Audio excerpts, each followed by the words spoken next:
We are back in the black hole of real estate. Today we have a conversation about vacation properties and specifically condotels.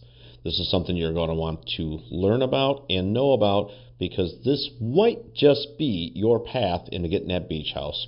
This is Ron Weiss-Sikarski for the black hole of real estate and condotels. If you're not familiar with the term, think of a condo, think of a hotel, and then think of owning an individual hotel unit. And that's really what a condotel is. So they operate differently than hotels because there's ownership. And there isn't necessarily, but there can be like a front desk where you would check in and get your keys for short-term rentals, just like a hotel. Or it could simply be owner-driven where there's no front desk whatsoever and there's just a keypad with a code that you get when you choose to rent it, much like an Airbnb. Now, on the other side of that, it's different than a regular condo because there are absolutely going to be short-term rentals in there. There is, in most cases, not the ability to homestead the property, so it could not be, in many cases, your primary residence. In fact, some limit you to like 30 or 60 days where you can actually stay in your unit, and the rest you have to rent it for the year. And then the amenities might be different. Parking could be a little bit different. And we can go on and on about this. But the main thing is financing. And we're going to talk about that a lot today. But historically, most condotels, beach homes are small. They're like hotel rooms. Not a lot of financing will happen for those. Almost no financing for it. Now, there's always an exception, but you're not going to walk into your brick and mortar or regular bank you've been going to for the last 100 years and get a condotel loan there. That's almost a guarantee. You need some sort of a specialized loan program. So we'll go deeper into the financing right now. But what would attract someone to a condotel? Well, the first thing is price point. There are a lot of condotels available for under $100,000 and a tremendous amount under $200,000. So if your barrier to entry to get a condo on the beach is price, then a condotel might be for you. Now with that, again, it's most likely a cash purchase, so that's something you really, really need to think through. Buy it, have it free and clear. That could absolutely work for you. So let's look at it that way for a moment. The ability to stay in it when you want and rent it when you want is super attractive to most people. And let's face it, a lot of people want to come down in maybe if you're up north, a colder month or in the summer when school is out. So you could use the condo when you want, but the rest of the year, if it's just sitting there, why not rent it? And a lot of people go this way. And if it's a big enough unit where you can have what you would call an owner's closet, you could lock off one closet or area where you can put some of your, special things, whether it's your toiletries or some of your favorite, things. We'll just leave it at that. We can lock some things off in an owner's closet, so that works out. But having the property rented and somebody in there could be a big benefit to those that just want to use it part-time. It also gets you into the rental business and wealth building. And if you're doing this properly and you're turning a profit every month, then that really could fund something else.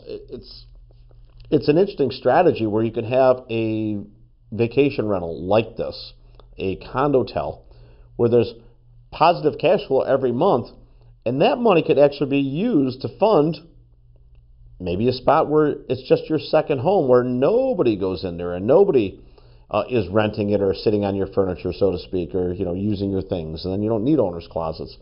In fact, I can give you an example of my own. We actually have a beach house condo that we never rent out. We have one a 2-minute walk away that we always rent out, and we never stay there. And we do well enough on the rents that it most months covers both. So it's kind of nice to have that ability to have a short-term rental and a separate one. So sometimes, hey, if you're going to buy one, buy two. We have the ability to also rent ours out if we choose to in the future, and maybe the combined rents will fund another one. There's a lot of ways to build wealth. But the barrier to entry is super low in the condotel, and it could be super easy because short-term rentals are allowed in there. You'll still have to get some licensing in most areas, but it's super easy and super inexpensive. You're going to give a fire inspection, and you're going to fill out an application and fill out one probably for the city for a rental license, the county for a rental license, maybe the state. It's 3 pieces of paper. It's $200-300. It's not crazy to do it, and then you're all legal beagle and you got it. You put it on some of the short-term rental sites and you're good to go.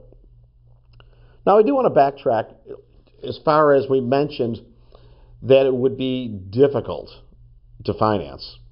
In fact, most people, if they need to get a loan, what most often happens is they'll take a home equity loan or home equity line of credit against their primary residence, and then they'll use that cash to purchase the condotel.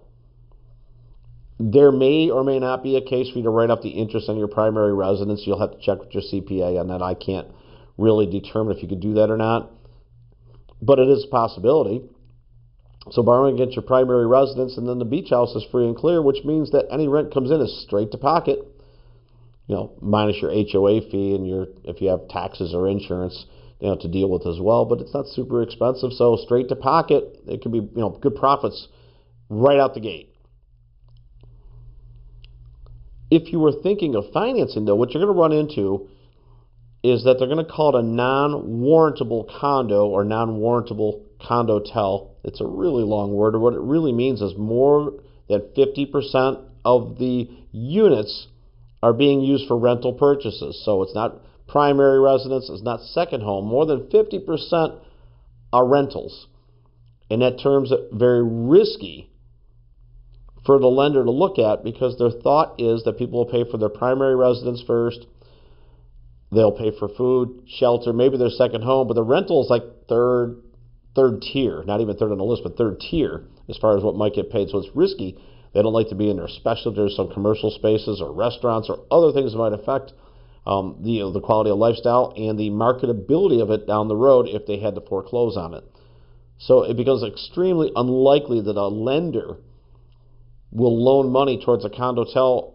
And if you were to find one, a hard money lender, for instance, you will absolutely pay a premium on rates. That means a premium means the rate is higher, not lower, and you'll pay more discount points to get that, all of which points back to, is there somewhere that you can liquidate some funds, or can you take an equity line, each of which are more likely to be more cost effective than trying to find the ever elusive loan. I can't think of, I'm talking about 99% of the time, probably more than that, it's just a cash purchase. And if that's the case for you, then I would find a way to save the cash or acquire it. Maybe you could buy it out of your 401k. There are a lot of avenues that you can go down in order to make this purchase. But the main thing is, does a condotel do what you want it to do? On the good side, we mentioned that you're going to be able to get revenue when you're not using it. Sounds like the best of both worlds. But also understand that if you're going to stay there long term, you're going to have neighbors that are different, probably on a weekly basis, maybe even a daily basis, and you may tire of seeing different people in and out all the time. Or there could be excessive noise or parties, or maybe it's the spring breakers that everybody is so fearful of. And there's not that many around, by the way. Not these days. They moved on to other cities.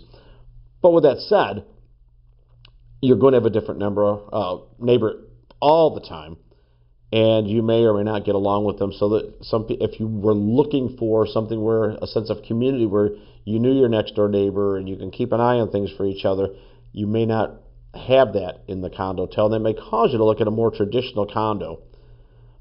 Again, this is not something that everybody's going to want to purchase, but whenever you start your search and you're looking for cheap condos, or if you're typing that in, or inexpensive condos, or you're searching for can I get a condo for $100,000 or less, that's probably what's going to pop up. So today, hey, it's your public service message, your PSA.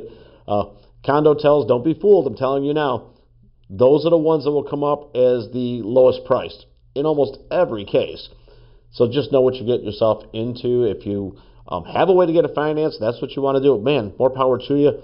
But I would expect if you're making this purchase, it'll be a cash purchase. I hope this helped you out with the difference between condos and condotels and how to make the purchase and the good and the bad about doing it. This is your host, Ron Wojciechowski, for the Black Hole of Real Estate.